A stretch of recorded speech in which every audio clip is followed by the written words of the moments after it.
Okay, it's going to be a ROH Classic review of Never Say Die. This is actually 2009. Been a long time since I've done a 2009 Ring of Honor show, but I got to say, I think this was a good show. This was definitely, I think, one of the better shows that Adam Pearce, was able to book. And yeah, you could really feel the company, getting into a nice little zone at this point. This did not come out in July. The DVD came out in July, but the show actually aired in May. This is on May 8th, 2009 from Boston University in Boston, Massachusetts. And we got Jerry Lynn defending the belt against Chris Hero in the main event. I got to say, this might be one of the toughest shows where the match of the night is pretty much up for grabs. I can't really decide what the match of the night was. It's either Kevin Steen or Davey, or Kevin Steen and Davey Richards, or it's Chris Hero and Jerry Lynn. I just think both phenomenal matches. It's hard to pick one. But let's get right down to it, man. The first match on the show, you had Delirious actually defeating Ricky Reyes in about 10 minutes. It was okay. It was a little bit boring. I think Delirious needs to be in the ring with the right guy, and Ricky Reyes just, wasn't that. The cool thing about this is, Prazak actually remembered on commentary that at the original, it says Supercard of Honor. I thought it might have been better than our best, but it probably was Supercard of Honor. Jim Cornette was actually the commissioner, and he actually told Delirious at that match, he said, if you don't beat Ricky Reyes, then you're out of a job in Ring of Honor. And so it's kind of like a full circle moment for Delirious. I think Ricky Reyes was trying to get back into the company at the time. But yeah, it was all right. Delirious was able to hang with Ricky Reyes and beat him in 10 minutes. And next up we had Kenny King and Addicted to Love, Rhett Titus, taking on the Super Smash Brothers, Player Dos and Player Uno. This is good stuff, man. I mean, under 10 minutes. And, it was great. I thought Kenny and Rhett, they're finally getting into their own here. They're developing a nice little, chemistry and continuity between both of them. A lot of nice double team moves. They're starting to, come up with names for their finishers. And the Super Smash Brothers were great here. And this is like 3 years before they, tore it up in PWG. So this is a great little showcase from them. They're just such a likable team back then. I don't know what held back the Dark Order and AEW. They were actually on Fight for the Fallen. I just think it's a combination of age, and I think what kind of made them great was they were just a lot of fun. And the Dark Order it's such a dark tag team that I just don't know if they were able to have as much fun, being the Dark Order. But match is a lot of fun. It was definitely good stuff. This is a good show. There's really not a lot of weak links on this show. Jay Briscoe and Necro. I wasn't really feeling it. I'm not a Necro fan. There was some good brawling here. Jay is very much a brawler, and so is Necro. It was kind of odd to see these two guys like get along and do the Code of Honor here, especially after all the Age of the Fall stuff. But I don't know. I'm not a huge Necro fan. I hope he's doing okay. Obviously, the guy put his body through hell. This pretty much ends with the embassy coming out and, crashing the party. But Jay was probably trying to conserve some energy for Jerry Lynn the next night. He even mentioned that, Jerry Lynn and Rob Van Dam inspired the Briscoes to get into the business. And, Jay was going to be taking on Jerry Lynn the very next night in Edison, which was somewhat disappointing. Yeah, I don't know what it was. Jerry Lynn and Jay, they just weren't able to kind of have the same kind of quality that Jerry Lynn and Hero did tonight. But back to the show, we have Kevin Steen taking on Davey Richards. This is an anything goes match. This is great stuff. One of the best matches of the year. I would definitely say this is the best work that Kevin and Davey had ever done together. And that covers a lot of ground. Obviously, Kevin Steen actually beat Davey Richards for the Ring of Honor World title at Border Wars in 2012. Then they had the rematch at Best in the World, which, that match was still pretty great. I just hated the ending of that match with Jim Cornette getting involved. So I would definitely say this is their best work together. It's a lot of fun. It's great stuff. Kevin is out for revenge. What Davey did to Generico. He tore apart El Generico's knee, and it really is just a nice little tease, for the ladder war between the American Wolves and Kevin Steen and El Generico. I mean, we're a ways away from that, but there's a big ladder spot to kind of get you ready for that. But Kevin doesn't even have an entrance here. He just attacks Davey out of nowhere, and then he actually proposes to Davey. He's like, "Davey, I got to ask you something. Will you marry me?" And then he goes like, "Second thought, I'm not going to marry you because you're a bitch." It was kind of weird, but, it was kind of goofily funny. And then someone actually offers Kevin Steen popcorn. He's like, "I don't want popcorn." And then, he puts Davey through a table, like, right away. So straight out the gate, it's just very intense. They have a whole playground of weapons. I think the thing that I remember most about this is, the cover is pretty awesome too, with the sharpshooter and Kevin losing all that blood. But what really, I remember this match for, Davey Richards actually takes out a chain and he wraps it around his boot and he gives him Kawada kicks, and then he starts jumping rope with the chain, but the chain's not long enough, so he can only do 2 jump rope. So that was pretty funny. But yeah, I mean, they brawl all over the arena, and for some reason it didn't really take away from the match though. The shots all over the arena actually came off pretty good. The lighting was actually not that bad. And then once they got back into the ring, Davey looked like he was going to suplex Kevin off the top of the ladder. And all of a sudden, Davey just kind of kicks Kevin off the ladder through a table. So it's pretty crazy. And then this pretty much ends with Kevin, doing a package pile driver off the ring apron through a table. And then as soon as he gets Davey in the ring, he's able to pin him. But, awesome performance from Davey. He just kicked the shit out of Kevin here. They dished it out to each other. But yeah, Davey really is like the closest thing I think we've ever seen, to Benoit, in terms of, just the way he looks, his intensity. So, great stuff here between these two guys. Just a nice little, war, to get you ready for the ladder war between these two teams. And then the ending, Eddie Edwards comes out and beats up on Kevin Steen. So the story is that, Kevin needs help to get to the back while Davey's able to walk on his own with Shane Hagedorn. Hagedorn was pretty important here. He was able to kind of, turn the tide for Davey. But yeah, I would definitely say one of the best matches of the year, very entertaining. I mean, they emptied the tank here. It was very bloody. Steen got busted open hard, from those Kawada kicks. So definitely check it out if you haven't yet. The cover of the DVD is pretty awesome too. Never Say Die, which I believe was actually a James Bond movie. So next we have Bryan Danielson taking on Eddie Edwards and Sonjay Dutt. They do a 3-way dance here, which was good, man. It was pretty good. At the same time, all right. So the Bryan Danielson stuff with this whole run with Adam Pearce, this still kind of fits the criteria of, why is Danielson, even involved in this?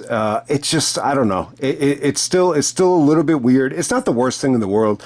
Look, Bryan was feuding with, the American Wolves at the time. He teamed up with Tyler to take on the Wolves. I think at the time there's still plans to do a rematch. So it definitely does make sense. I think Bryan and Eddie actually did have a singles match like right before this. So you don't want to overdo it with the single stuff. So insert Sonjay Dutt. I believe this is actually Sonjay's Ring of Honor debut. He was there for a couple of shows that actually ended with Sonjay and Roderick at Manhattan Mayhem. But yeah, he stuck around for a while. But yeah, it was good stuff, man. Danielson was great here. He was in his prime, busted out some great surfboards on Eddie. Sonjay broke up a lot of submissions with just, leg scissors. And yeah, I mean, just really good stuff. Sonjay actually worked the crowd pretty well. He actually did some fun stuff. But yeah, I got to say with Eddie at this time, Eddie was really coming into his own as a heel, just acting like an asshole, acting like a prick, just being very vicious. And then the ending, Danielson just kind of catches him in it's some sort of an armbar. It's either an armbar or a triangle choke. I think it's more of like an armbar submission. So Eddie's able to tap. Bryan Danielson gets the victory. It's not an awful match. I mean, it's you want to see Danielson in something that feels a little less filler than this. I mean, anytime you see like a 3-way, that's not for a title on the undercard. It's a little bit weird, but Danielson was able to have a little bit of fun out there, and then at the same time, there's some really great wrestling as well. Sonjay is a very underrated wrestler. He's just really, really talented. I would actually compare him like a little. I would actually say he's more of a combination of, maybe like a Rey Mysterio combined with like low key, that type of thing. So definitely good stuff. I would definitely say the third best match on the show, no doubt about it. Eddie definitely had a good performance. He came off like a vicious heel, no doubt about it. All right, next up we have the Embassy. We got Claudio, Jimmy Rave, and Joey Ryan coming out through a Prince Nana to take on Brent, Albright, Colt Cabana, and Erick Stevens. Good match. It actually got some time. All right, so the Embassy's kind of weird. I forgot that Claudio was in the Embassy. I even forgot that Joey Ryan was in the Embassy. I do remember that Joey came in the Ring of Honor. This must have not lasted long. I'll tell you right away, I think the biggest problem with Joey Ryan in Ring of Honor is just travel. Obviously he's a West Coast guy. He's the sleazy guy from PWG, from out in Hollywood. So I just don't know if he was going to be able to afford to come out there on his own.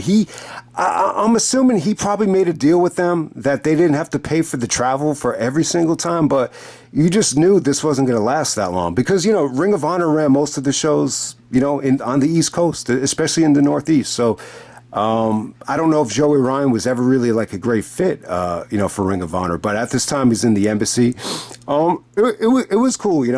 Cabana, had just come back to the company. So the first time he was able to make Boston, since he came back. So he was really over and, it was good. I think you had a nice little, separation of clear defined heels and clear defined baby faces. Jimmy Rave and Joey Ryan were very strategic.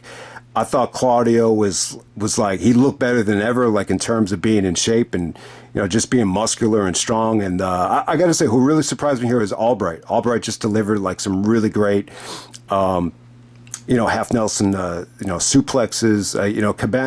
Cabana was flying around the whole match. He was okay. Claudio was able to hit the low blow on Erick Stevens to get the victory. But I got to say, I think it was good stuff. I think everybody, was able to shine here. I think Jimmy looked pretty good. I wasn't crazy about, Jimmy at this time. That at this time they're really building to a big time match with the Necro Butcher, which I really didn't care for, but it was a good showcase from the Embassy. And I got to say, it was fun to watch Nana out there. He looked so young, and his celebration after the match was pretty awesome.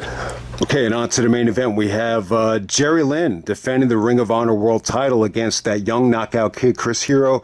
I got to say, man, Hero delivered one of his best promos. Before the match. I guess originally he was not supposed to make the show. He's supposed to be in a tour of Mexico.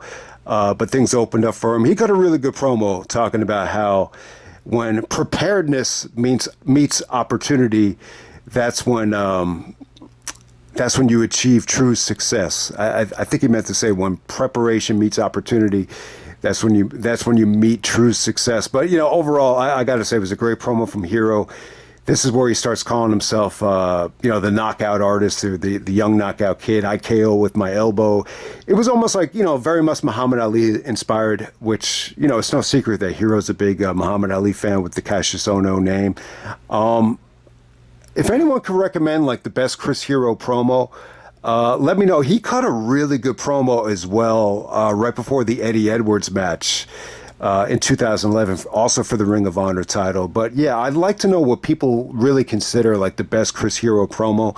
Eventually, I really want to do like a top 10, Ring of Honor promos. The rule would be, limited to just one guy in the top 10. Obviously, Punk would probably have multiple promos, but we're just limited to one guy each. But eventually, I would say this. I would say Hero has got to have at least one in that list, and this is definitely one of his better promos. He even alluded to, concussions and being sick. I think he had the flu, and he was talking about all the side effects of the flu. And then he was talking about, he was tying it in with all the side effects you would get to concussions, which is actually very similar with throwing up and headaches and everything like that. So it was a great promo from Hero. Jerry Lynn actually cuts another awesome promo after the match is over. I got to say, great match. Jerry had won the belt from Nigel as Supercard of Honor, which was great. He has actually a great match with Roderick Strong, where it's very bloody. It's actually called a cut above. That was pretty great. And then he has this match against Hero, which is great. So straight off the bat, that's three great matches right there within a month. So I think that eliminates Jerry Lynn's title reign from being a fluke. It definitely wasn't a bad reign. It's just, was this really what the company needed, to go in this direction? It was a very polarizing reign in terms of the fan reaction. But overall, there's no way you can tell me that, Jerry Lynn is one of the worst Ring of Honor champions ever. I think even if you just take this whole month alone, from Supercard of Honor to Never Say Die, we're about, maybe 5 weeks in. It's already like surpassed, some of the other guys like Xavier, like Homicide. It probably even surpasses Gibson just in terms of the quality. But I got to say, Hero and Jerry Lynn delivered an awesome match. Towards the ending, though, Jerry was getting booed a little bit. It's almost like the fans just knew Jerry was going to win. And on the finish, you could hear like a lot of groaning and grumping on the finish into the package power driver, into the cradle power driver, excuse me.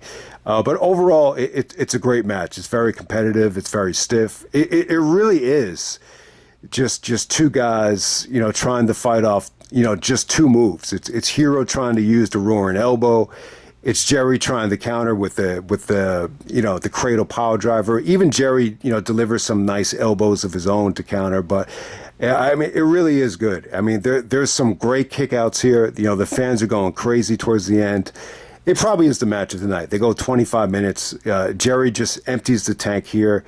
And, there's actually like a holy shit moment. Like, one of the best bumps Hero's ever taken. Jerry Lynn is able to, give him a Hurricane Rana outside of the ring, and Hero lands on his back. It looked pretty safe. At first, I was like, there's no way Hero is going to take this bump.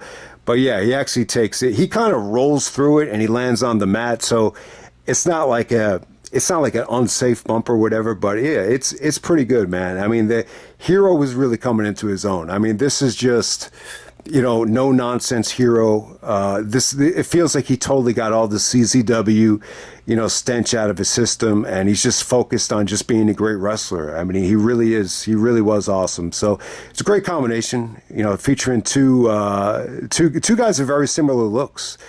Jerry Lynn and Hero, they both have very long hair, and, they're both great wrestlers. Jerry Lynn is able to retain, but it's definitely, I think Hero had a great 2009. And when I'm watching this match, it really does feel to me like Hero's the one guy that, definitely elevated himself under, Adam Pearce's booking. I don't know if Gabe was like a huge fan of Hero. I just don't know. I mean, obviously, I've heard Gabe really credit Hero for being a hustler and knowing his role. I don't know if that's a diss. Obviously, Hero played a huge part in the CZW feud. He captained the feud, so I think Gabe had a lot of faith in Hero. But I just don't know if Hero just seemed like he was better utilized this whole year than he ever was.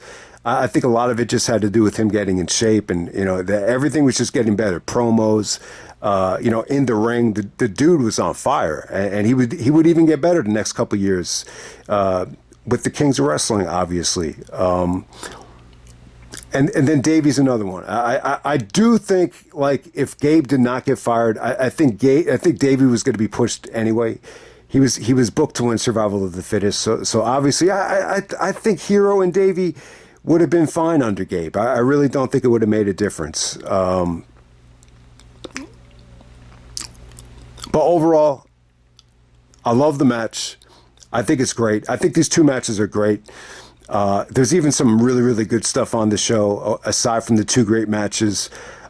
Jerry's promo, seemed a little bit weird to me. I think the pressure was really getting to him. What he said was great though. What he said was straight on the money. He said if you don't love this, then you will get eaten alive. And he said that, for as long as I can carry this title, I'm going to give 100%, and I'm going to keep giving 100%, and that's all I got for you. So yeah, you could tell he was spent. I think it took a lot out of him. You got to keep in mind how old Jerry Lynn is. Jerry Lynn is like approaching his, early 50s at this point. He's got to be 46, maybe 47. So he's really getting up there. So, I think one of the issues when you're that old is to play back to back, whether it's basketball, whether it's wrestling, whether it's anything. To put in this kind of effort on back to back nights is tough. So I don't think the Jay Briscoe match was that good the next night. It just didn't hit. I don't know what the problem was. I don't know who you want to blame it on. Maybe the chemistry just wasn't there. Maybe Jerry was a little bit fatigued. And the next night, I just remember Jerry really losing it because someone actually said in the crowd, I'm a little bit disappointed. And he probably didn't see this match. So if you saw this match, you would know why he was disappointed. But Jerry just lost. He's like, you're fucking disappointed. Then go watch fucking WWE. So I just remember that. But, I think this match is awesome, though, man. It really, really is good. I mean, they stiffed the hell out of each other. The fans are going crazy. So, yeah, never say die. Awesome, awesome show if you haven't seen it yet.